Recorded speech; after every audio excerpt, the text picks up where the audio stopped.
해피가 미친 듯이 지저대기 시작한 거예요. 평소 낯선 사람에게도 꼬리를 살랑살랑 흔들던 해피가 이빨을 드러내고 날카롭게 으르렁거리며 달려들려 하자 집안 전체가 숨을 죽였습니다. 예비 며느리는 잔뜩 겁에 질려 벽에 바짝 붙어 섰고 아들은 당황해서 해피를 붙잡으려 했지만 아무 소용 없었어요. 하지만 더 이상한 건 해피의 눈빛이었습니다. 마치 뭔가를 강력하게 경고하는 듯한, 그 여자에게서 위험을 감지한 듯한 그 눈빛. 대체 해피는 무엇을 본 걸까요? 사연 시작하기 전 무료로 하실 수 있는 구독과 좋아요 꼭 부탁드립니다. 알림 설정까지 해주시면 새로운 이야기들이 올라올 때 가장 먼저 보실 수 있습니다. 그날 아침부터 저는 무척 들떠 있었습니다. 아내가 하늘나라로 떠난 지 15년. 그동안 아들 지훈이와 해피만이 제 유일한 가족이었으니까요. 그런 지훈이가 드디어 장가를 가는구나 싶어서 가슴이 뭉클했습니다. 아들이 전화로 아버지, 오늘 제가 소개할 사람이 있어요 라고 했을 때 제 심장이 쿵쿵 뛸 만큼 기분이 좋았습니다. 집 안팎을 깨끗이 청소하고 냉장고에 있던 고등어도 꺼내 정성껏 손질했습니다. 아내가 살아있을 때 자주 해먹던 고등어 조림. 지훈이가 어릴 때부터 제일 좋아하던 음식이죠.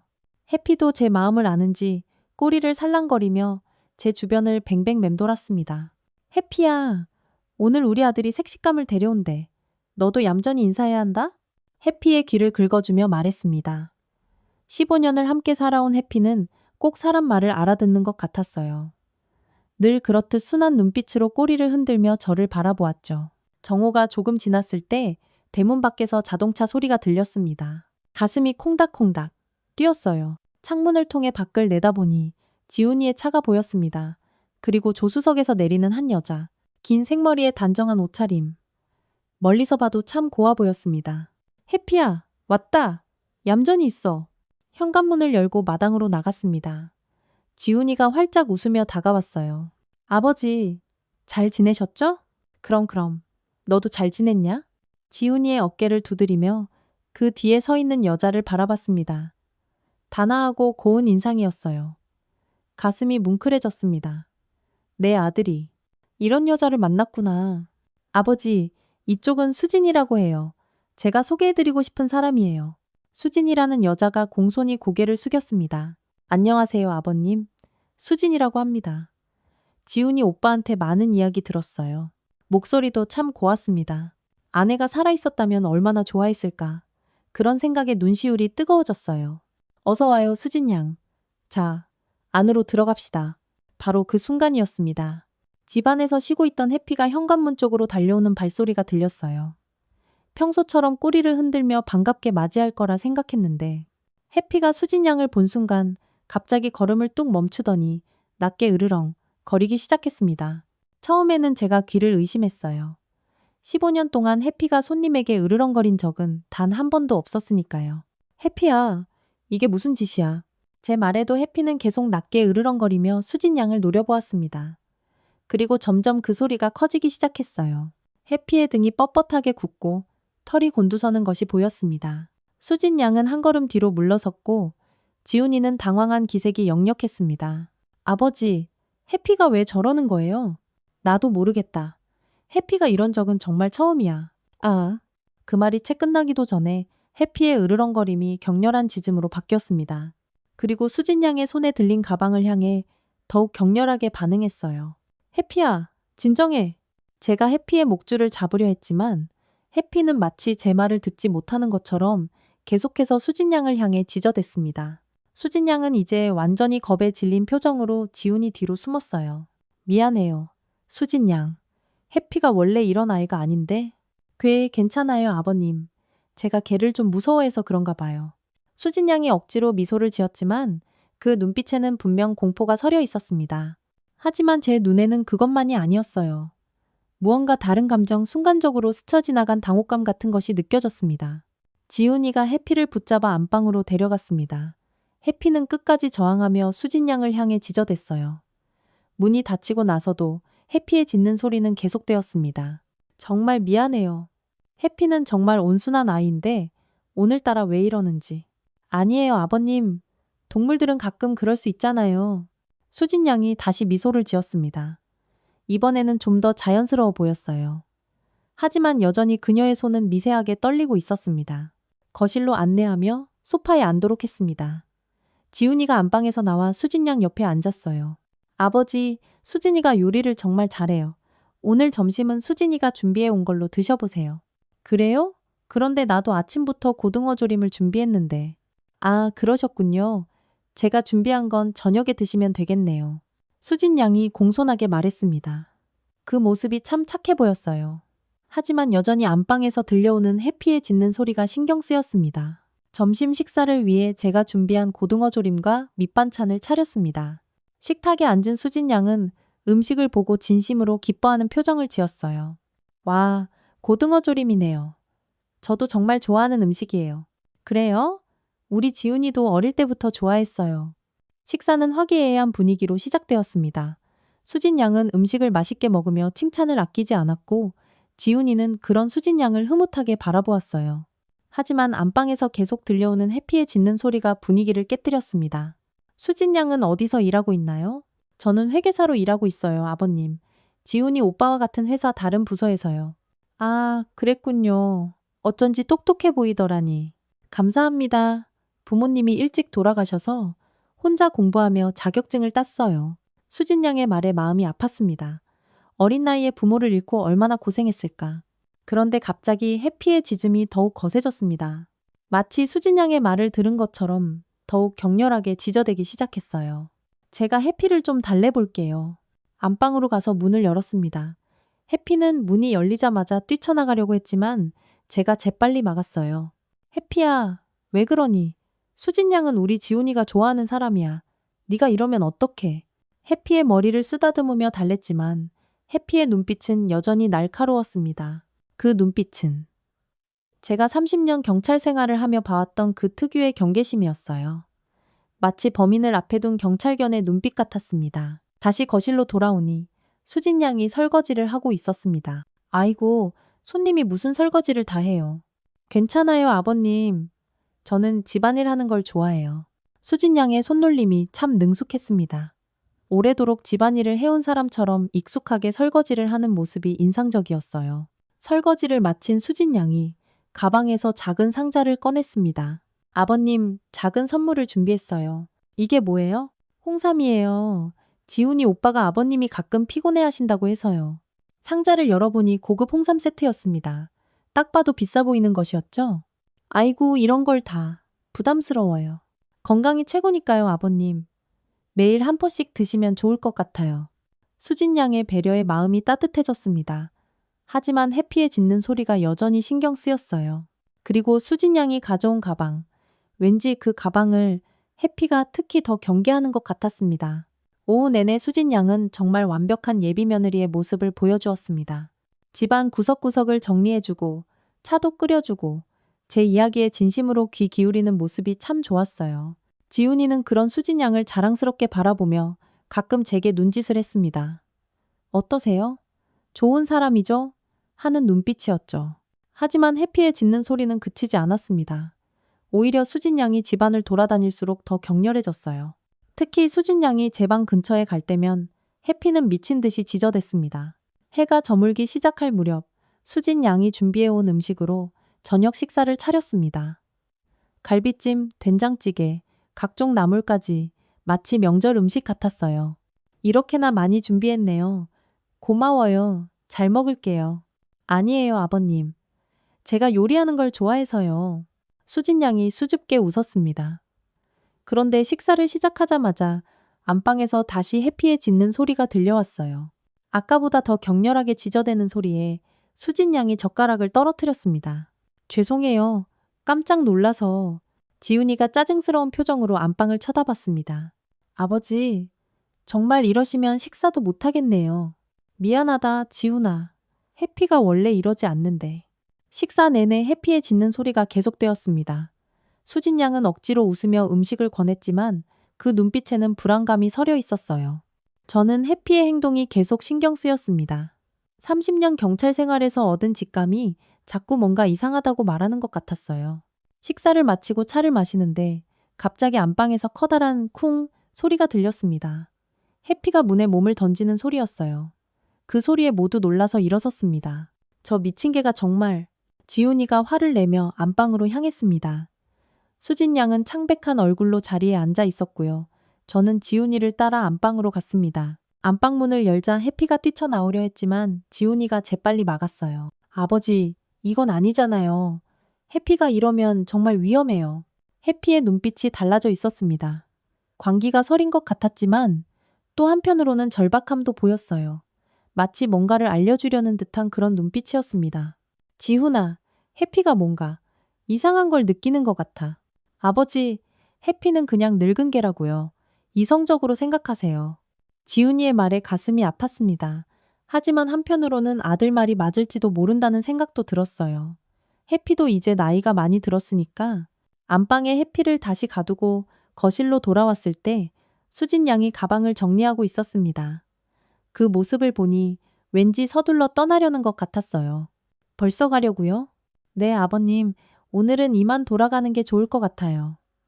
제가 있으면 해피가 계속 불안해할 테니. 수진 양의 배려에 고마웠지만 한편으로는 아쉬웠습니다. 아들이 좋아하는 여자니 더 알아가고 싶었는데 말이죠. 그래도 좀 더 이따 가지.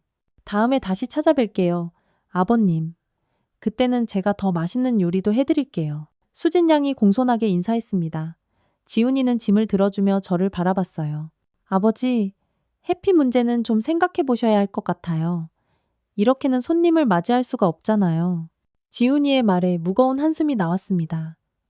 해피는 우리 가족인데 어쩌란 말인가요? 두 사람이 떠난 후 집안은 갑자기 조용해졌습니다. 안방문을 열자 해피가 조용히 누워 있었어요. 아까의 흥분은 어디로 갔는지 이제는 평온해 보였습니다. 해피야, 넌 대체 뭘 본 거니? 해피의 머리를 쓰다듬으며 물었습니다. 해피는 슬픈 눈빛으로 저를 바라봤어요. 그 눈빛이 마치 제발 저를 믿어주세요라고 말하는 것 같았습니다.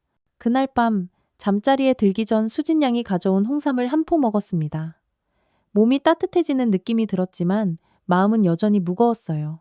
해피의 이상한 행동, 지훈이의 말, 모든 것이 복잡하게 얽혀 있었습니다. 그런데 이상하게도 수진 양이 가져온 가방에서 해피가 그토록 경계하던 것이 무엇일지 자꾸만 궁금해졌어요. 단순한 개의 변덕일까요?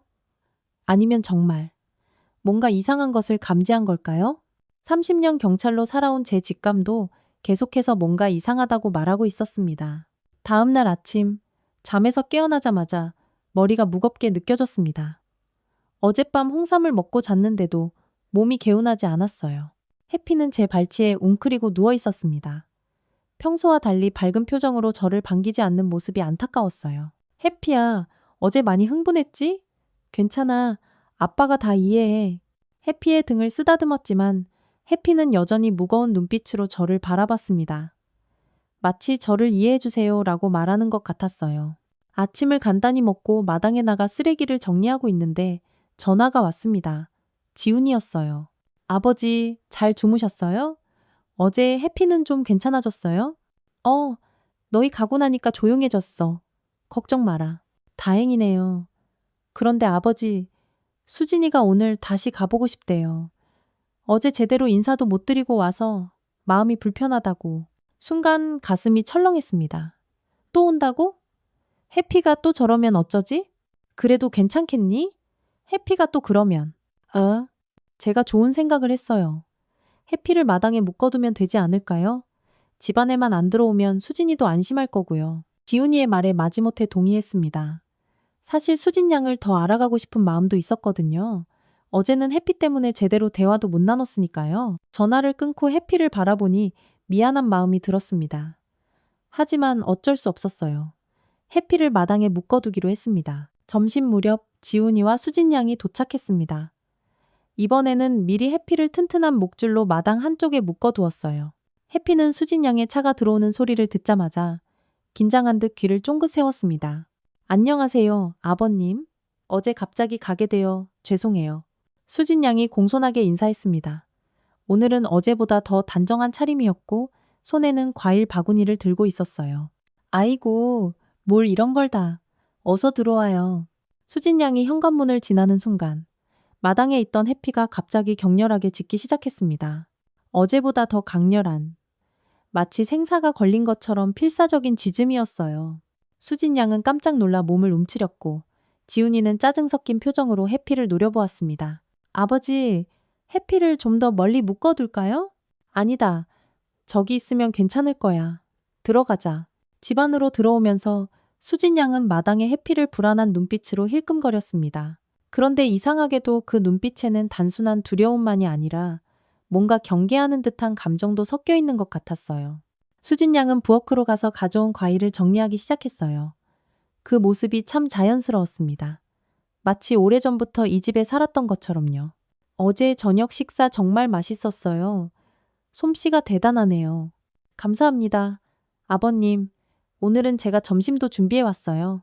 데워드릴게요. 수진 양이 가방에서 도시락통을 꺼냈습니다. 그런데 그때 지훈이가 잠시 화장실에 가겠다며 자리를 비웠고 수진 양도 물을 가지러 부엌으로 갔어요. 바로 그 순간이었습니다. 갑자기 밖에서 격렬한 소리와 함께 해피가 목줄을 끊고 현관문을 향해 달려왔어요. 문이 제대로 닫히지 않았던 모양인지 해피는 머리로 문을 밀치고 거실로 뛰어들었습니다. 해피야. 놀라서 소리쳤지만 해피는 이미 수진 양의 가방을 향해 달려가고 있었어요. 해피가 가방을 물어 격렬하게 흔들자 가방 안의 내용물이 바닥에 우르르 쏟아졌습니다. 작은 약통들과 서류 몇 장이 튀어나왔어요. 그 순간 부엌에서 나오던 수진 양의 얼굴이 새하얗게 변했습니다. 그리고 화장실에서 나온 지훈이도 상황을 보고 놀라서 달려왔어요. 해피, 이 미친 개. 지훈이가 해피에게 달려들어 목덜미를 잡았습니다. 저는 바닥에 떨어진 약통을 집어들었어요. 작은 흰색 알약이 들어있었습니다. 이게 뭐죠? 수진 양은 순간 당황한 기색이 역력했지만 곧 침착한 표정을 되찾았습니다. 아, 그건 제 건강 보조제예요, 아버님. 체질이 약해서 항상 먹는 비타민이에요.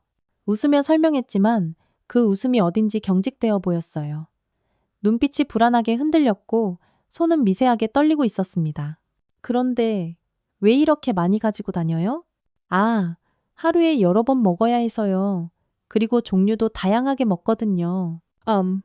수진 양이 재빨리 바닥에 떨어진 서류들과 약통들을 주워 담았습니다. 그런데 서류 중 하나가 제 발치에 떨어져 있었어요. 무심코 집어들었는데 그것은 병원 처방전이었습니다. 하지만 수진 양이 황급히 그것을 가져갔어요. 죄송해요, 아버님. 개인적인 서류라서. 아, 네. 괜찮아요. 지훈이는 해피를 안방에 가두고 돌아왔습니다. 얼굴이 화가 나서 붉게 달아올라 있었어요. 아버지, 이건 정말 아니에요. 해피가 이러면 어떡해요? 수진이가 다칠 수도 있었잖아요. 미안하다, 지훈아. 해피가 왜 이러는지 나도 모르겠어. 수진 양은 가방을 단단히 끌어안은 채 소파에 앉았습니다. 얼굴은 여전히 창백했고 손은 미세하게 떨리고 있었어요. 그 모습을 보니 마음이 복잡했습니다. 단순히 개를 무서워하는 것 이상의 무언가가 느껴졌거든요. 점심 식사는 어색한 분위기 속에서 진행됐습니다. 가져온 도시락은 정말 맛있었지만 해피의 사건 때문에 모두 입맛이 없어 보였어요. 특히 수진 양은 거의 음식에 손을 대지 않았습니다. 식사 후 지훈이가 저를 마당으로 불러 이야기했습니다. 아버지, 해피 문제를 좀 심각하게 생각해 봐야 할 것 같아요. 무슨 말이니? 지훈이가 주변을 살피더니 목소리를 낮췄습니다. 해피를 어디 맡기는 게 어떨까요? 노견 전문 돌봄 시설 같은데요. 아버지 혼자 계시면서 노견까지 돌보기 힘드실 텐데. 그 말에 가슴이 철렁 내려앉았습니다. 해피를 보내라니? 15년을 함께한 가족인데. 그게 무슨 소리야? 해피는 우리 가족이잖아. 알죠, 아버지. 하지만 해피가 나이가 들면서 이상 행동을 하면 위험할 수도 있어요. 오늘처럼 손님이 오면 어쩌려고요? 지훈이의 말에 반박할 수 없었습니다. 오늘 해피의 행동은 분명 이상했으니까요. 하지만 해피를 보낸다는 건 상상도 할 수 없었어요. 생각해 볼게. 무거운 마음으로 대답했습니다. 지훈이는 더 이상 말을 꺼내지 않았지만 표정에서 결심한 기색이 느껴졌어요. 거실로 돌아오니 수진 양이 지훈이에게 무언가를 소곤소곤 속삭이는 모습이 보였습니다. 지훈이의 표정이 순간 굳어졌다가 이내 고개를 끄덕이는 것이 보였어요. 두 사람은 제가 다가가자 서둘러 대화를 멈추었습니다. 아버님, 차 한 잔 드시겠어요? 수진 양이 미소를 지으며 물었습니다.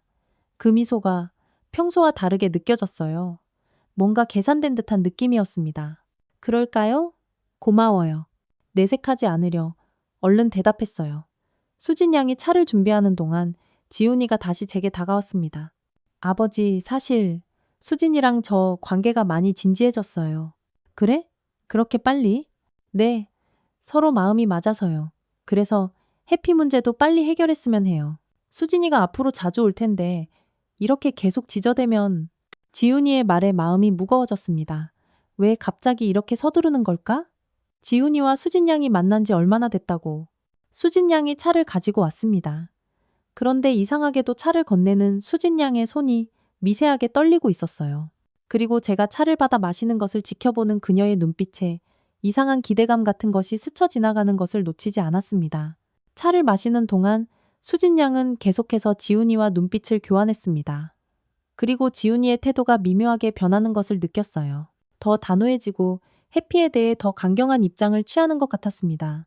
오후가 깊어갈수록 이상하게 몸이 무거워지는 느낌이 들었습니다. 눈꺼풀이 천근만근, 무거워지고 생각도 안개 속처럼 흐려지는 것 같았어요. 수진 양이 준 차 때문일까요?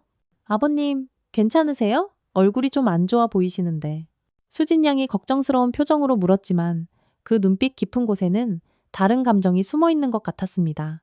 괜찮아요. 그냥 좀 피곤한가 봐요. 아버지, 좀 누워 계세요. 저희가 있을게요. 지훈이가 제 어깨를 부축했습니다.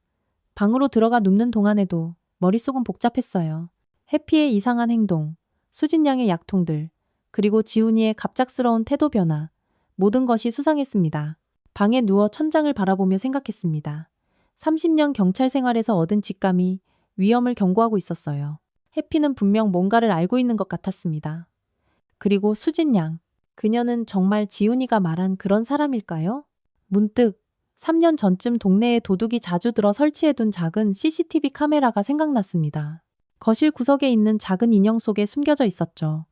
그동안 까맣게 잊고 있었는데 해피의 이상한 행동 때문에 문득 그 카메라가 생각난 것입니다. 아직 작동할까? 눈을 감으며 생각했습니다. 내일 아침에 꼭 확인해 봐야겠다고 마음먹었어요. 해피가 그토록 경계하는 수진. 그녀에게 정말 뭔가 숨겨진 비밀이 있는 걸까요? 눈을 떴을 때 시계는 저녁 7시를 가리키고 있었습니다. 어느새 2시간이나 잠들어 있었던 거예요. 몸은 여전히 무겁고 머리는 안개 속을 헤매는 듯 했습니다. 방 밖에서 지훈이와 수진 양의 대화 소리가 들렸어요. 그럼 이번 주말에 어머니 묘소에 인사드리러 가볼까? 네, 오빠. 그리고 결혼식 날짜도 빨리 확정해야 할 것 같아요. 결혼식? 그 말에 정신이 번쩍 들었습니다. 두 사람이 만난 지 얼마나 됐다고 벌써 결혼 얘기를 하는 거죠? 아들이 너무 서두르는 것 같아 마음이 좀 불편했습니다. 지훈이는 원래 신중한 아이였는데 침대에서 일어나 방문 쪽으로 걸어갔습니다.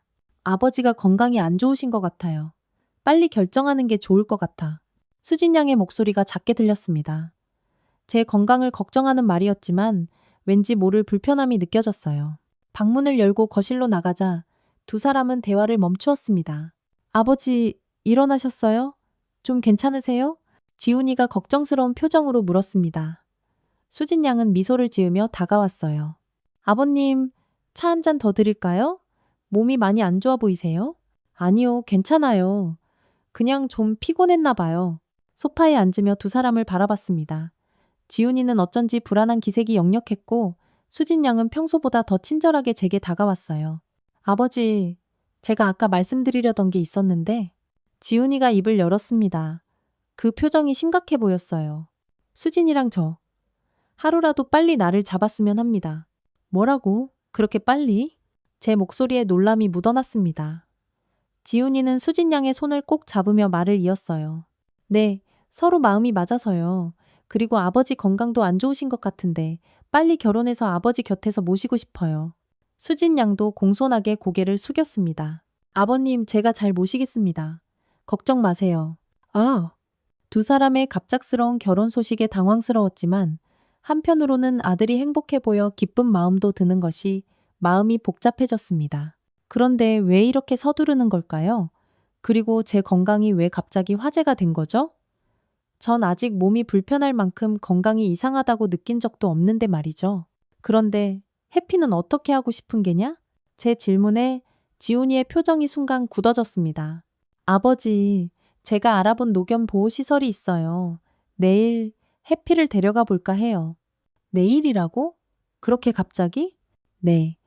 아버지 건강도 그렇고 해피도 나이가 많아서 전문적인 케어가 필요할 것 같아요.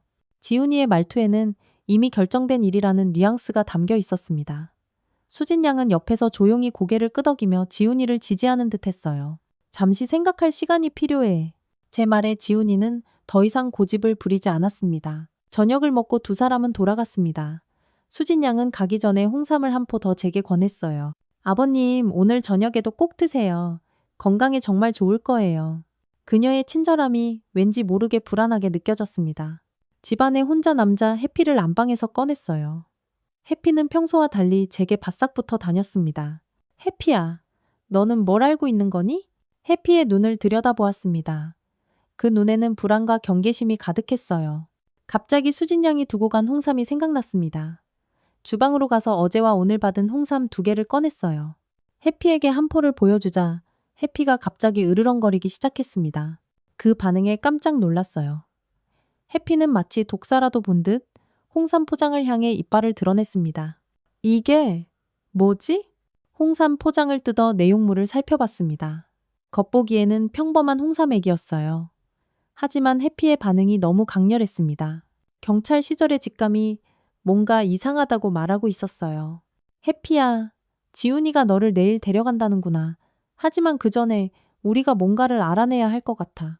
갑자기 그때 떠올랐던 CCTV 카메라가 생각났습니다. 거실 구석 장식장 위에 있는 작은 인형 속에 숨겨져 있었죠. 도둑이 들었을 때 증거를 남기려고 설치했던 건데 그동안 완전히 잊고 있었어요. 인형을 찾아보니 카메라는 여전히 그 자리에 있었습니다. 배터리는 오래전에 방전됐을 테지만 메모리 카드는 아직 그대로였어요. 내일 아침 일찍 동네 슈퍼에 가서 배터리를 사와야겠다. 그날 밤 수진 양이 준 홍삼은 먹지 않았습니다. 대신 화장실 변기에 버렸어요. 해피의 반응을 보니 뭔가 이상한 게 분명했으니까요. 잠자리에 들기 전 지훈이에게 전화를 걸었습니다. 지훈아, 내일 해피 얘기는 좀 더 생각해보자. 갑자기 결정하기엔 너무 중요한 문제야. 아버지. 하지만 수진이도 동의했고 좋은 시설이라서. 지훈이의 말투가 평소와 달랐습니다. 마치 누군가의 대본을 읽는 것처럼 어색했어요. 그래도 해피는 15년을 함께한 가족이잖니. 그렇게 보낼 수는 없다. 하루 이틀 더 생각할 시간이 필요해. 아, 알겠어요. 하지만 아버지 정말 건강은 괜찮으세요? 수진이가 많이 걱정하더라고요. 괜찮아, 걱정 마. 그냥 조금 피곤했을 뿐이야. 내가 괜찮다고 하는데도 넌 요즘 왜 계속 그러는 거야? 전화를 끊고 해피를 바라보았습니다. 해피는 마치 제 마음을 읽기라도 한 듯 슬픈 눈으로 저를 바라보았어요. 해피야, 걱정 마. 아빠가 너를 절대 보내지 않을 거야. 하지만 수진 양이 뭔가 숨기고 있는 것 같아. 우리가 함께 알아내야 해. 그날 밤은 잠이 오지 않았습니다. 머릿속에서 의문들이 계속 맴돌았어요. 왜 수진 양은 갑자기 나타났을까? 왜 지훈이는 그렇게 빨리 결혼을 서두르는 걸까? 그리고 왜 해피는 수진 양을 그토록 경계하는 걸까? 새벽녘에야 겨우 잠이 들었고 아침 일찍 눈을 떴습니다. 서둘러 옷을 갈아입고 동네 슈퍼로 향했어요. 배터리를 사서 카메라에 장착하고 거실 선반 위에 인형을 다시 올려놓았습니다. 카메라가 거실 전체를 볼 수 있는 위치였어요. 해피를 쓰다듬으며 작은 소리로 말했습니다. 해피야, 오늘 지훈이가 너를 데려가려고 할 거야. 하지만 그 전에 우리가 진실을 알아내야 해. 수진 양, 뭔가 이상해. 너도 그걸 알고 있는 것 같구나. 해피는 마치 제 말을 이해한 듯 꼬리를 살짝 흔들었습니다. 그 순간 전화가 울렸어요. 지훈이었습니다. 아버지, 오늘 오후에 제가 수진이랑 같이 갈게요. 해피 데려갈 준비해주세요. 지훈아, 난 아직. 아버지, 이미 예약했어요. 수진이도 시간 냈고요. 제발 이해해주세요. 지훈이의 단호한 어조에 더 이상 반박할 수 없었습니다.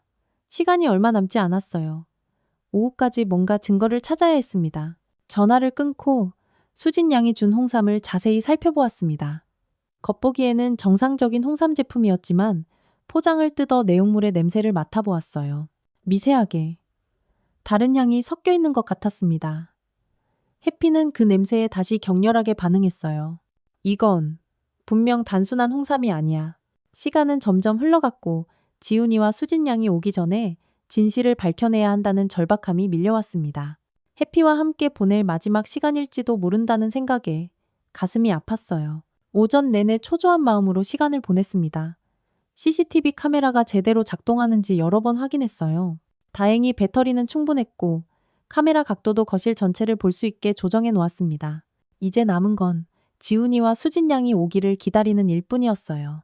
해피는 마치 오늘이 특별한 날인 것을 아는 듯 계속 제 곁을 맴돌았습니다. 평소보다 더 애교를 부리며 자꾸 제 손을 핥았어요. 해피야, 괜찮아. 아빠가 너를 지킬게. 해피의 머리를 쓰다듬으며 다짐했습니다. 15년을 함께한 가족을 그렇게 쉽게 보낼 순 없었어요. 게다가 수진 양에 대한 의심은 점점 커져가고 있었습니다. 정오가 조금 지났을 때 현관벨이 울렸습니다. 심장이 빠르게 뛰기 시작했어요. 문을 열자 지훈이와 수진 양이 서 있었습니다. 아버지, 좀 괜찮으세요? 지훈이의 얼굴에는 걱정스러운 기색이 역력했지만 눈빛은 어딘가 단호해 보였어요. 수진 양은 평소처럼 공손하게 인사하며 과일 바구니를 내밀었습니다. 아버님, 과일 가져왔어요. 비타민 많이 드셔야 건강해지실 거예요. 고맙다고 인사하며 두 사람을 거실로 안내했습니다. 해피는 수진 양을 보자마자 으르렁거리기 시작했어요. 이미 예상했던 반응이었지만 수진 양의 표정이 순간적으로 일그러지는 것을 놓치지 않았습니다. 아버지, 해피 때문에 수진이가 계속 불편해해요. 제가 잠시 해피 데리고 산책 좀 다녀올게요. 지훈이가 해피의 목줄을 잡으며 말했습니다. 이것은 예상하지 못한 상황이었어요. 해피가 없는 동안 수진 양과 단둘이 있게 된다면. 하지만 한편으로는 수진 양의 본 모습을 볼 기회일 수도 있었습니다. 그래, 좋은 생각이다. 해피도 운동이 필요할 테니까. 지훈이는 해피를 데리고 나갔고 수진 양과 저는 거실에 남겨졌습니다. 수진 양은 여전히 완벽한 예비 며느리의 모습이었지만 해피가 없자 미묘하게 표정이 달라진 것을 느꼈어요. 어딘가 더 편안해 보이면서도 경계를 풀지 않는 눈빛이었습니다. 아버님, 제가 차 한 잔 끓여드릴게요. 어제 드신 홍삼은 어떠셨어요? 괜찮았어요. 덕분에 잘 잤네요. 사실 홍삼은 화장실에 버렸지만 그녀의 반응을 보고 싶었어요. 수진 양의 눈이 잠시 반짝였습니다. 그래요? 다행이네요. 오늘도 한 포 더 드시면 좋을 것 같아요. 수진 양이 부엌으로 가서 차를 준비하는 동안 저는 CCTV 카메라를 힐끔 쳐다보았습니다. 인형 속에 숨겨진 카메라가 제대로 작동하고 있기를 바랐어요. 아버님, 제가 정성껏 준비하고 싶은데 잠시 방에서 쉬고 계세요. 차가 우러나는 동안 제가 과일도 좀 씻어 놓을게요. 수진 양의 제안에 이것이 기회라고 생각했습니다. 화장실에 가는 척하며 방을 나섰지만 사실은 복도에 숨어 수진 양을 지켜보았어요. 수진 양은 제가 방을 나가자마자 표정이 완전히 달라졌습니다. 더 이상 공손하고 다정한 모습은 없었어요. 대신 차갑고 계산적인 눈빛으로 주변을 살폈습니다. 그리고는 재빨리 가방에서 작은 약병을 꺼내 제 찻잔에 무언가를 몇 방울 떨어뜨렸어요. 심장이 미친 듯이 뛰었습니다. 해피의 직감이 맞았던 거예요. 수진 양은 정말 뭔가를 숨기고 있었고 제게 해를 끼치려 하고 있었습니다. 하지만 아직 확실한 증거가 필요했어요. CCTV에 모든 것이 찍혔기를 바랐습니다. 잠시 후 화장실에서 나온 척하며 거실로 돌아왔습니다. 수진 양은 다시 완벽한 예비 며느리의 모습으로 돌아와 있었어요. 아버님, 차 준비됐어요. 드세요. 미소를 지으며 차를 내밀었습니다. 그 미소가 이제는 얼마나 위선적으로 보이는지. 하지만 저는 아무것도 모르는 척 차를 받았습니다. 차를 받아들고 마시는 척했지만 실제로는 입술만 살짝 적셨습니다. 수진 양은 제가 차를 마시는 모습을 유심히 지켜보고 있었어요. 그 눈빛의 기대감과 불안함이 동시에 서려 있었습니다. 아버님, 저희 집 마련 문제로 요즘 지훈 오빠와 많은 이야기를 나누고 있어요. 아버님 가까이 살고 싶은데 어떻게 생각하세요? 갑작스러운 제안에 의문이 들었습니다. 집 문제라니 그녀의 진짜 의도가 무엇인지 점점 더 의심스러워졌어요. 수진 양, 우리 지훈이랑은 어떻게 만났죠? 갑작스러운 질문에 수진 양의 표정이 잠시 굳었다가 이내 자연스러운 미소를 지었습니다. 회사에서요, 아버님. 같은 회사 다른 부서에서 일하다가 회식 자리에서 처음 만났어요. 그 대답이 너무 매끄러웠습니다. 마치 미리 준비해둔 것처럼요. 그런데 지훈이가 회식을 별로 안 좋아했던 것 같은데. 어우. 제 말에 수진 양의 눈이 잠시 흔들렸습니다. 하지만 곧 침착하게 대답했어요. 네, 처음엔 안 오려고 했대요. 제가 우연히 엘리베이터에서 만나서 같이 가자고 했거든요. 대화를 이어가는 동안 점점 몸이 무거워지는 느낌이 들었습니다. 입술만 적셔서 괜찮다고 생각했는데 혹시 컵건면에 약을 발랐던 걸까요? 머리가 흐려지고 눈꺼풀이 무거워졌어요. 아버님 괜찮으세요? 얼굴이 창백하신데. 수진 양의 목소리가 멀리서 들리는 것 같았습니다. 의식을 잃지 않으려고 애썼어요. 증거를 확보하기 전에 쓰러질 수는 없었습니다. 괜찮아요. 그냥 좀 피곤한가 봐요. 수진 양의 얼굴에 희미한 미소가 번졌습니다. 그 미소가 이제는 섬뜩하게 느껴졌어요.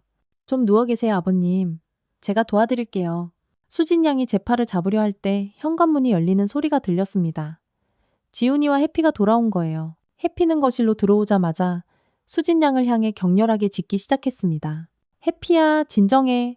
산책하는데도 계속 집 쪽으로 가려고 버텨서 결국 산책도 제대로 못했어요. 지훈이가 해피를 말리는 동안 저는 겨우 정신을 차리려고 애썼습니다. 수진 양의 표정이 순간 일그러졌다가 이내 걱정스러운 얼굴로 바뀌었어요. 오빠, 아버님이 갑자기 안색이 안 좋아지셨어요. 좀 누워 계셔야 할 것 같아요. 지훈이가 놀라서 제게 다가왔습니다. 아버지, 정말 괜찮으세요? 병원에 가봐야 하는 거 아니에요? 아니, 괜찮아. 좀 쉬면 나아질 거야. 지훈이는 제 팔을 잡고 방으로 안내했습니다. 해피는 계속해서 수진 양을 향해 지저댔어요. 방에 눕자 지훈이가 걱정스러운 표정으로 물었습니다. 아버지, 정말 많이 안 좋아 보여요. 어쩌면 좋죠? 지훈이의 말에 가슴이 아팠습니다. 아들이 수진 양의 말에 완전히 넘어간 것 같았어요. 지훈아, 수진 양에 대해 얼마나 알고 있니? 무슨 말씀이세요, 아버지? 수진이는 정말 좋은 사람이에요. 하지만 만난 지 그렇게 빨리 된 사람을 어떻게 그렇게 신뢰할 수 있는 거니? 지훈이의 표정이 굳어졌습니다. 아버지, 저는 수진이를 믿어요. 그리고 솔직히 말씀드리면 아버지 건강이 갑자기 안 좋아지셔서 걱정돼요. 지훈이가 방을 나간 후 해피가 살금살금 들어와 제 침대 옆에 누웠습니다. 해피의 눈에는 걱정과 슬픔이 가득했어요. 해피야, 내가 맞았어. 해피의 머리를 쓰다듬으며 속삭였습니다. 이제 CCTV 영상을 확인해야 했지만 몸이 너무 무거워 일어나기 힘들었어요. 수진 양이 쓴 약의 효과가 점점 강하게 느껴졌습니다. 방 밖에서 지훈이와 수진 양의 대화 소리가 들려왔습니다. 오빠, 아버님 상태가 생각보다 안 좋은 것 같아요.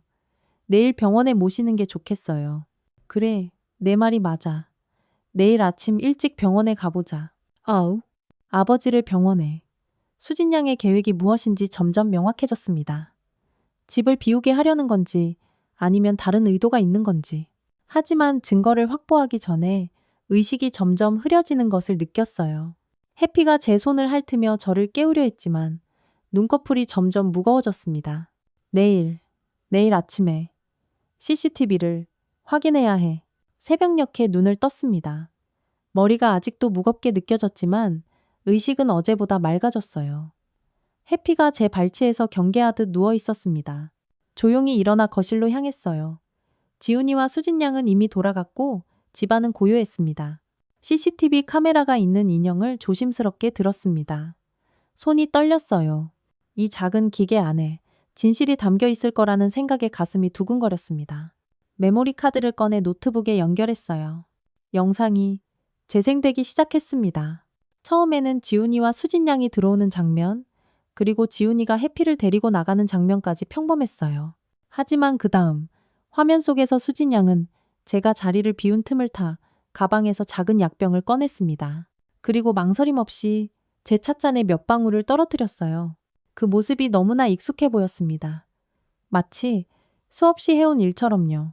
하늘이 무너지는 기분이었습니다.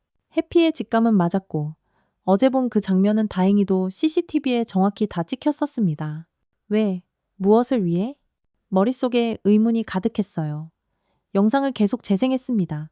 수진 양은 약병을 넣은 후 가방에서 또 다른 것을 꺼냈어요. 작은 수첩이었습니다. 그것을 펼쳐 무언가를 확인하더니 재빨리 다시 가방에 넣었어요. 그리고 시간이 흐른 뒤 제 방을 향해 살금살금 걸어가는 모습까지 찍혀 있었습니다.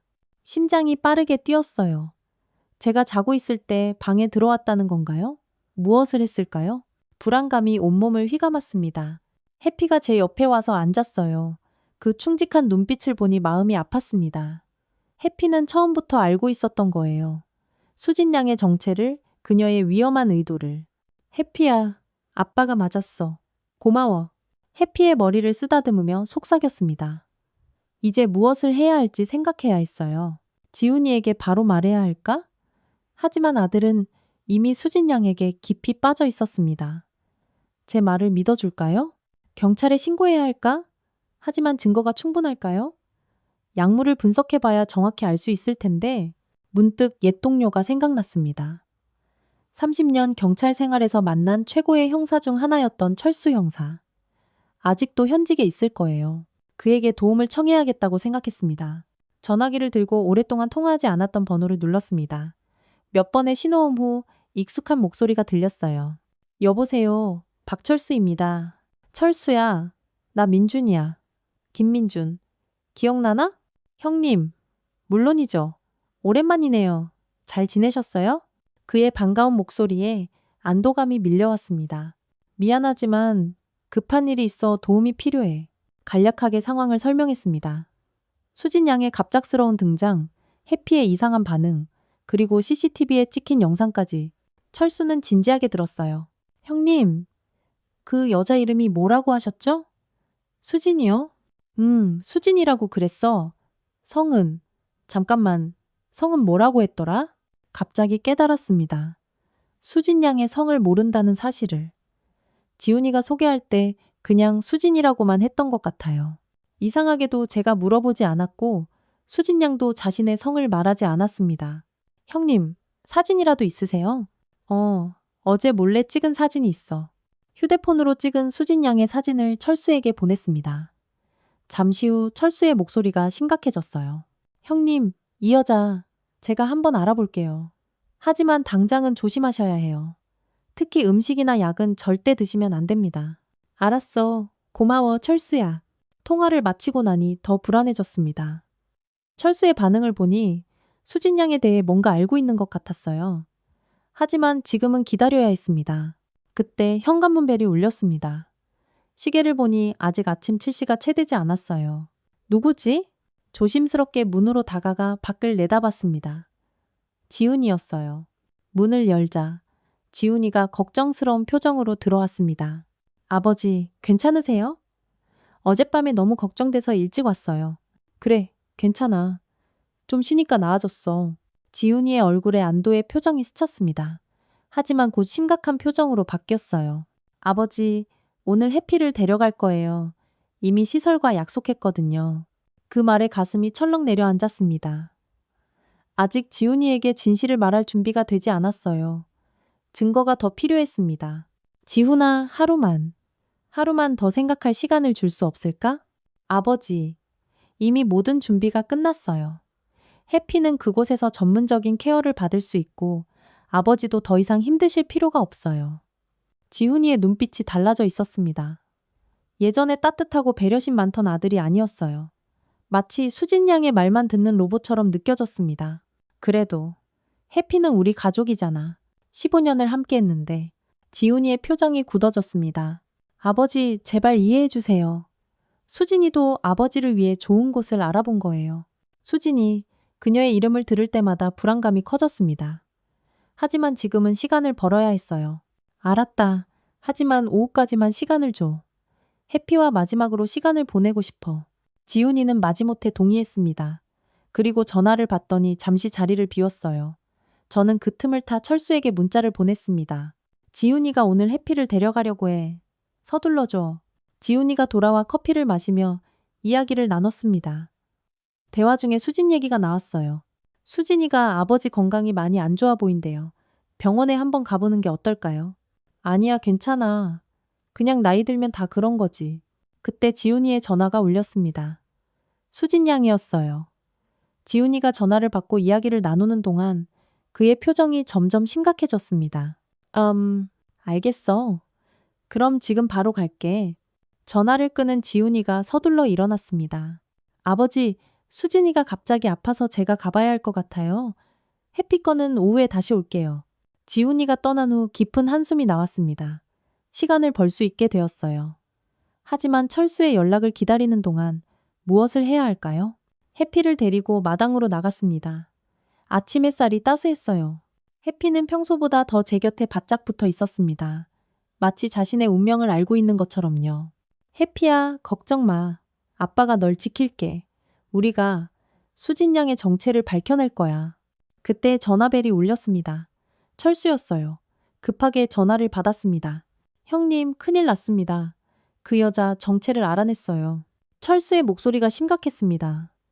가슴이 철렁 내려앉았어요. 누구야? 수진이가. 누구야?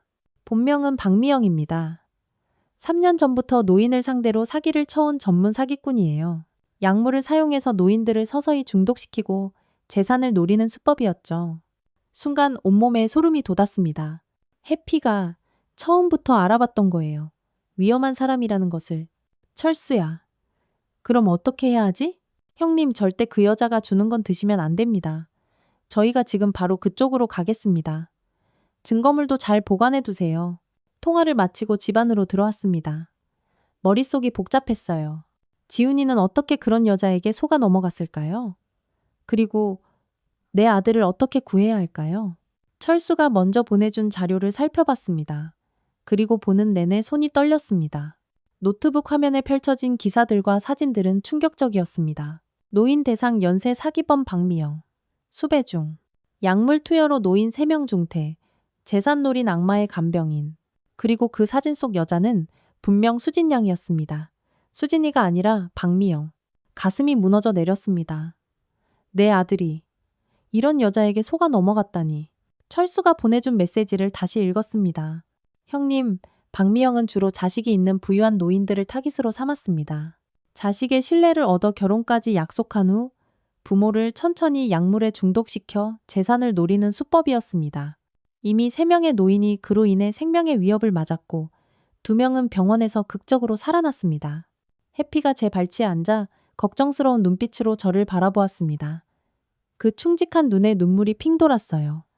해피는 처음부터 알고 있었던 거예요. 그때 초인종이 울렸습니다. 문을 열자 지훈이가 걱정스러운 표정으로 들어왔습니다. 아버지, 수진이 갑자기 좀 나아져서 제가 왔어요. 해피 데려갈 준비는 하셨나요? 지훈이의 눈빛이 낯설게 느껴졌습니다. 아들의 눈에서 예전의 따뜻함을 찾을 수 없었어요. 마치 누군가에게 세뇌된 것 같았습니다. 지훈아, 이리 와서 앉아봐. 내게 보여줄 게 있어. 노트북을 들고 와 철수가 보낸 자료들을 보여주었습니다. 수진 양의 실제 신분, 그녀의 범죄 행각, 그리고 CCTV에 찍힌 영상까지. 아버지, 이게 다 무슨 소리예요? 수진이가 그럴 리 없어요. 지훈이의 얼굴이 붉게 달아올랐습니다. 분노와 혼란이 뒤섞인 표정이었어요. 지훈아, 이건 사실이야. 수진이 아니, 박미영은 위험한 사람이야. 네가 속고 있어. 아버지, 이게 무슨 망상이에요. 수진이는 절대 그런 사람이 아니라고요. 지훈이가 소리를 질렀습니다. 그 모습에 가슴이 찢어지는 듯 했어요. 내 아들이 이렇게까지 현혹되었다니. 증거를 봐, 지훈아. CCTV에 찍힌 영상도 있어. 수진이가 내 차에 약을 탔어. 거짓말이에요. 아버지가 수진이를 싫어해서 이런 걸 조작한 거예요. 지훈이의 눈에 눈물이 고였습니다. 그 모습이 너무 아파 말을 잇지 못했어요. 그때 지훈이의 휴대폰이 울렸습니다. 수진 양이었어요. 여보세요? 수진아? 괜찮아? 뭐라고? 아버지가? 알았어. 내가 지금 가볼게. 전화를 끊은 지훈이의 표정이 더욱 굳어졌습니다. 수진이가 아버지께서 이상한 행동을 보이신다고 걱정했었어요. 치매 초기 증상일 수도 있다고. 뭐라고? 지훈아, 내가 치매라고? 정신 똑바로 차려. 아버지, 저도 이제 눈치챘어요. 아버지가 수진이를 오해하고 있다는 걸. 이런 망상은 치매 초기에 나타날 수 있대요. 지훈이의 말에 가슴이 무너져 내렸습니다. 내 아들이 나를 의심하고 있다니. 수진 양이 지훈이를 완전히 장악한 것 같았어요. 지훈아, 제발. 철수가 곧 올 거야. 그가 모든 걸 설명해 줄 거야. 철수요? 아버지 옛 동료 말씀이세요? 제발 좀 그만하세요. 대체 수진이와 제게 왜 이렇게까지 하시는 거예요? 지훈이가 한숨을 쉬며 말했습니다. 아버지, 전 이제 가봐야 해요. 수진이가 기다리고 있어요. 해피 거는 내일 아침에 다시 올게요. 그때 데려갈 거예요. 지훈이가 문을 닫고 나가는 모습을 바라보며 눈물이 흘렀습니다. 내 아들을 잃어버린 것 같았어요. 수진, 아니 박미영에게 완전히 빼앗긴 것 같았습니다. 해피가 다가와 제 손을 핥았습니다. 그 따뜻한 감촉에 마음이 조금 진정되었어요. 해피야, 어떻게 해야 할까? 지훈이가 내 말을 안 믿어. 철수에게 전화를 걸었습니다. 다행히 바로 받았어요. 철수야, 지훈이가 내 말을 안 믿어. 수진이가 이미 지훈이에게 내가 치매라고 심어놓은 것 같아. 형님, 저희가 30분 안에 도착합니다. 증거도 더 모았고 박미영의 전 남자친구를 설득해서 증언도 확보했어요. 조금만 참으세요. 통화를 마치고 거실에 앉아 생각에 잠겼습니다. 이제 무엇을 해야 할까? 지훈이는 내 말을 믿지 않고 수진 양은 점점 더 위험해지고 있어요. 그리고 내일이면 해피마저 데려가려 하고 문득 수진 양의 가방이 생각났습니다. 그녀가 항상 들고 다니는 그 가방. 해피가 처음부터 경계했던 그 가방에 뭔가 더 결정적인 증거가 있을지도 모릅니다. 해피의 목줄을 잡고 현관문을 열었습니다. 그때 해피가 갑자기 으르렁거리기 시작했어요. 문 앞에 누군가가 서 있었습니다. 수진 양이었습니다. 그녀의 얼굴에는 더 이상 공손한 미소가 없었어요. 대신 차갑고 계산된 표정이었습니다. 아버님, 이제 그만 포기하세요. 지훈 오빠는 이미 제 사람이에요. 수진 양.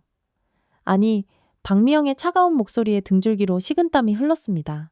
해피는 격렬하게 짖으며 그녀를 향해 달려들려 했지만 제가 간신히 목줄을 붙잡고 있었어요. 당신이 누군지 다 알아요. 박미영 씨. 그 이름을 듣자 그녀의 눈빛이 날카로워졌습니다. 얼굴에 미소를 띠고 있었지만 그 미소는 이전의 공손함이 아닌 비웃음에 가까웠어요.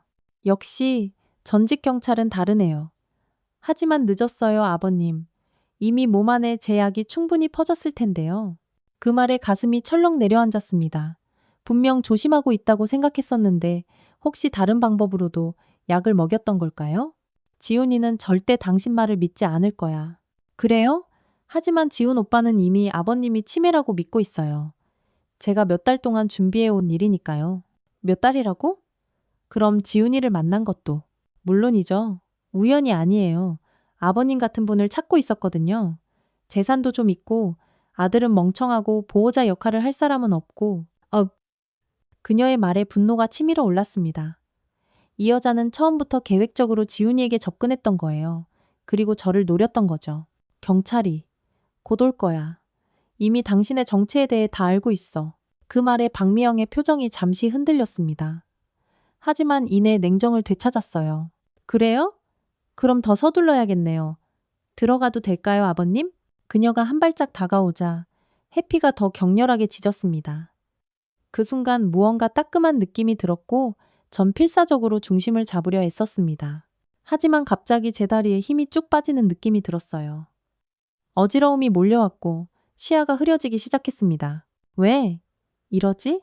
몸을 가누지 못하고 벽에 기대어 섰습니다. 박미영이 승리의 미소를 지으며 말했어요. 걱정 마세요. 바로 죽지는 않아요. 천천히, 아주 천천히 자연스럽게 잠드실 거예요. 그녀가 제 팔을 잡아 거실로 이끌었습니다. 저항할 힘이 없었어요. 해피에게까지 손을 쓴 것일까요? 비틀거리고 있는 해피가 눈에 들어왔습니다. 해피는 계속 지저대며 그녀를 공격하려 했지만 박미영은 재빨리 해피를 안방으로 밀어넣고 문을 닫아버렸어요. 안방에서 해피가 문을 긁으며 짖는 소리가 들렸지만 점점 멀게 느껴졌습니다. 소파에 앉자마자 머리가 무거워졌어요. 박미영은 가방에서 작은 병을 꺼내 액체를 컵에 따랐습니다. 이거 마시면 좀 나아질 거예요. 물론 완전히 낫지는 않겠지만 제 앞에 컵을 내밀었습니다. 당연히 거부했지만 그녀는 개의치 않았어요. 마시든 말든 상관없어요. 어차피 시간 문제니까요. 지훈 오빠가 오면 아버님이 갑자기 쓰러지셨다고 할 거예요. 그리고 병원에 모시고 가서 자연스럽게 돌아가시게 될 거고요. 그녀의 말을 듣자 공포가 밀려왔습니다. 이 여자는 정말 무서운 사람이었어요. 얼마나 많은 노인들이 이런 방식으로 위험에 처했을까요? 하지만 포기할 수는 없었습니다. 철수가 곧 올 거예요. 그때까지 버텨야 했습니다. 왜? 하필 우리 가족을. 힘겹게 말을 이었습니다. 박미영은 소파에 편히 앉으며 대답했어요. 우연히 지훈 오빠의 SNS를 봤어요. 아버님 생신 파티 사진이요. 집도 좋아 보이고 아들이 효자 같고 게다가 경찰 퇴직금의 연금까지 완벽한 대상이었죠. 그녀의 말 한마디 한마디가 비수처럼 가슴을 찔렀습니다. 아들 자랑하려고 올린 사진이 이런 재앙을 불러올 줄이야. 그때 현관문 벨소리가 들렸습니다. 박미영이 재빨리 일어났어요. 아, 지훈 오빠가 왔나 보네요. 문을 열자 지훈이가 들어왔습니다. 그의 얼굴은 심각했어요. 아버지 괜찮으세요? 얼굴이 너무 안 좋아 보여요. 지훈이가 걱정스럽게 다가왔습니다. 박미영은 완벽하게 걱정스러운 표정을 지으며 지훈이의 팔을 잡았어요. 오빠, 아버님이 아까부터 이상한 말씀을 많이 하세요. 저보고 박미영이라는 사람이라고. 지훈아, 믿어줘. 그녀는 박미영이야. 위험한 사람이라고. 힘겹게 말을 이었지만 지훈이의 눈에는 의심과 걱정만 가득했습니다. 아버지, 진정하세요. 수진이는 수진이에요. 왜 자꾸 이상한 생각을 하세요? 박미영이 눈물을 글썽이며 지훈이에게 말했어요. 오빠, 아버님 상태가 많이 안 좋은 것 같아요. 병원에 빨리 모셔야 할 것 같아요. 그 순간 안방에서 커다란 쾅 소리가 들렸습니다. 해피가 문을 박차고 달려나온 거예요. 해피는 번개처럼 박미영에게 달려들었고 그녀의 가방을 물어 격렬하게 흔들었습니다. 해피야, 그만해. 지훈이가 소리쳤지만 해피는 멈추지 않았어요. 가방이 찢어지면서 내용물이 바닥에 우르르 쏟아졌습니다. 작은 약병들, 여러 장의 신분증, 그리고 노인들의 사진이 든 수첩까지. 지훈이의 얼굴이 창백해졌습니다. 바닥에 떨어진 신분증을 집어들었어요. 거기에는 박미영이라는 이름이 선명하게 적혀 있었습니다. 이게 뭐야? 지훈이가 떨리는 목소리로 물었습니다. 박미영의 얼굴에서 가면이 벗겨지는 순간이었어요. 더 이상 친절한 수진이가 아닌 차갑고 냉정한 표정으로 바뀌었습니다. 이런 망할 개새끼. 그녀가 갑자기 가방에서 작은 칼을 꺼냈습니다. 지훈이는 믿을 수 없다는 표정으로 그녀를 바라봤어요. 수진아, 이게 무슨 상황을 보면 몰라? 하긴 이렇게 멍청하니까 속았겠지. 내 아버지 말이 맞아. 내 이름은 박미영이야. 의도적으로 너한테 접근했고 네가 알고 있는 모든 건 가짜지. 하지만 이제 늦었어. 박미영이 칼을 들고 지훈이를 위협했습니다. 지훈이는 충격에 빠져 뒤로 물러섰어요. 왜 이런 짓을? 내 아버지 재산이 필요했어. 너 같은 바보들이 있으면 일이 훨씬 쉬워지거든. 그 말에 지훈이의 얼굴이 일그러졌습니다. 배신감과 충격으로 가득 찬 표정이었어요. 어떻게 이런 일이? 내가 알고 있는 모든 게 다 가짜란 말이야? 회사에서는 날 대체 어떻게 속인 거야? 네가 보고 듣는 것만 진실이라고 생각한 내 잘못이지. 의심이나 제대로 해봤니? 박미영이 지훈이를 비웃듯이 말했습니다.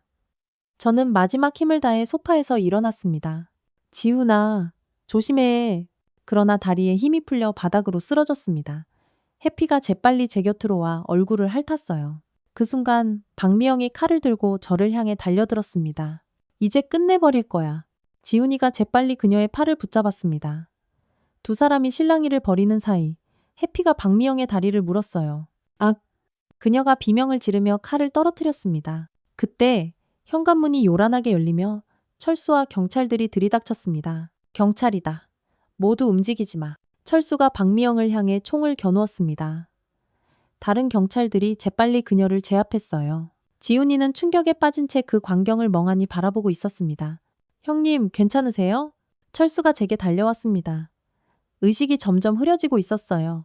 우리 아들, 지훈이를 부탁해. 그 말을 끝으로 저는 의식을 잃었습니다. 마지막으로 들었던 건 해피의 걱정스러운 울음소리와 지훈이의 절박한 외침이었어요. 아버지! 아버지! 희미한 빛 속에서 눈을 떴습니다. 천장에 형광등이 눈부셨어요. 몸은 무겁고 목은 바싹 말라 있었습니다. 여기가 천국인가 지옥인가?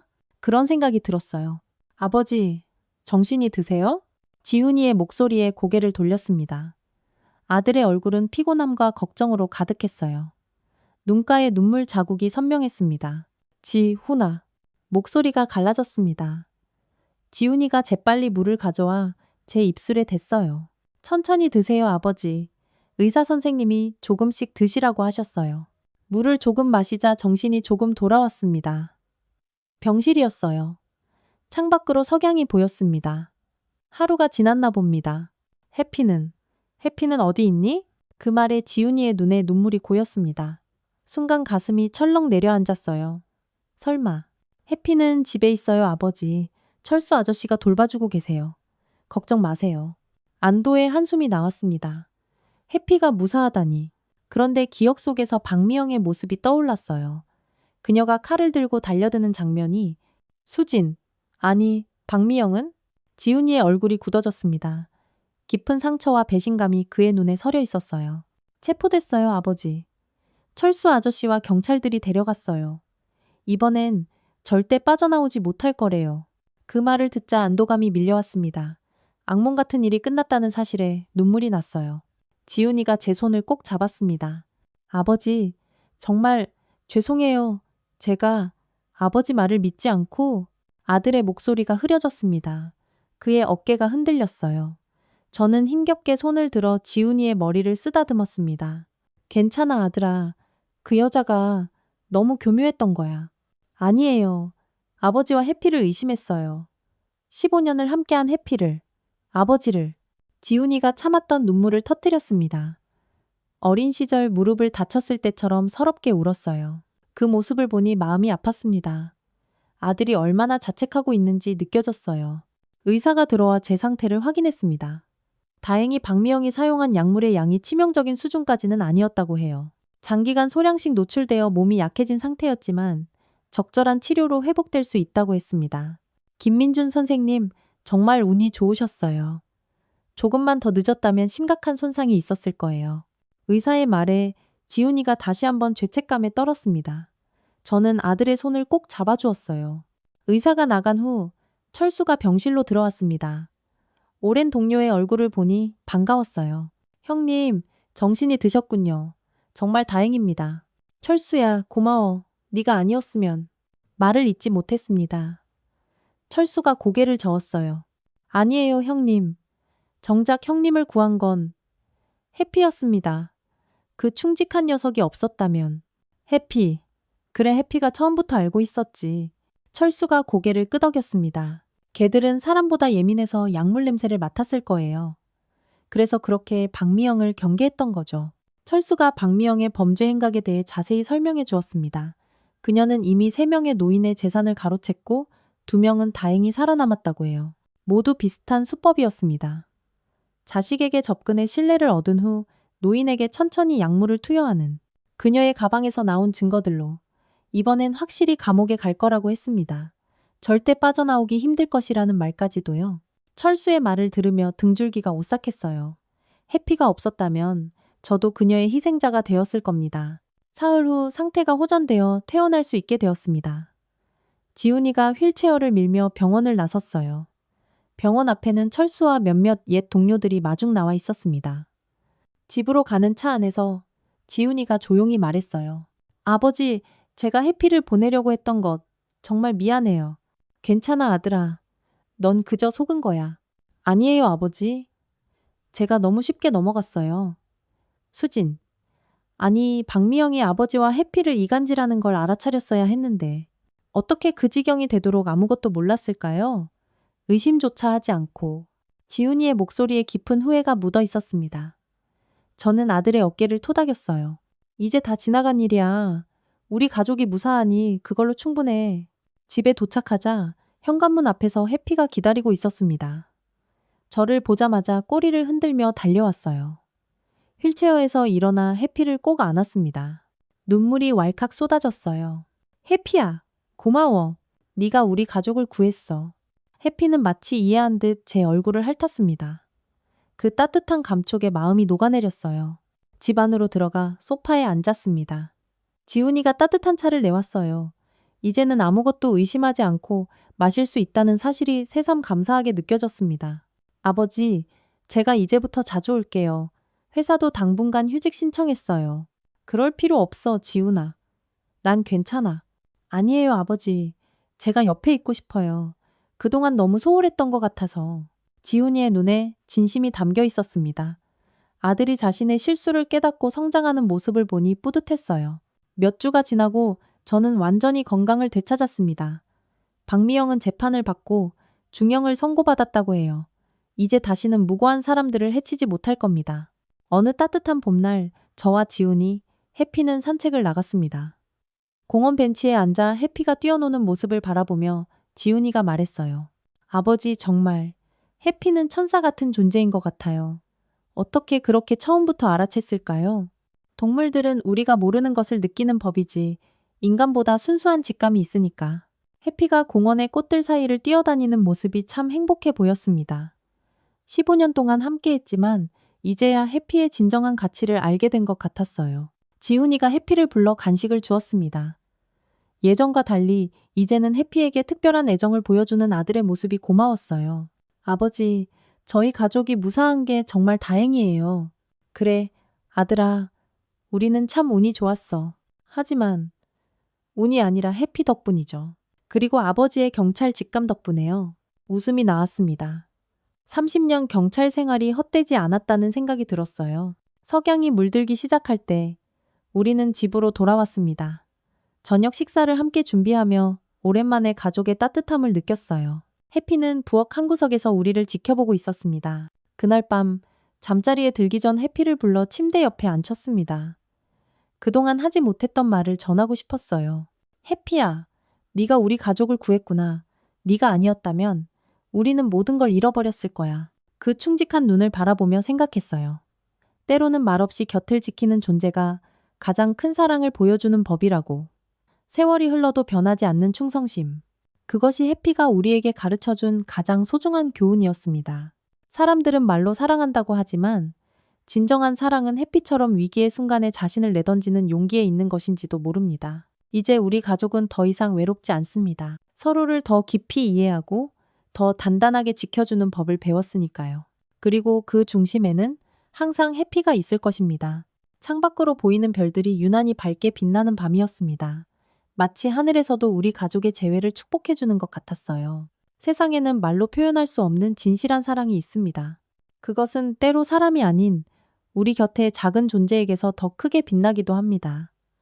해피처럼 말이죠. 여러분의 곁에도 여러분을 묵묵히 지켜주는 해피가 있나요? 그 소중한 존재의 마음을 오늘 한번 들여다보세요. 말없이 전해지는 그 사랑이 여러분의 삶을 구원하는 빛이 될지도 모릅니다. 만약 여러분의 예비 며느리가 그런 사람이었다면 어떻게 하셨을까요? 그 마음을 댓글로도 남겨주세요. 저에겐 큰 힘이 될 것 같습니다. 오늘 이야기 어떠셨나요?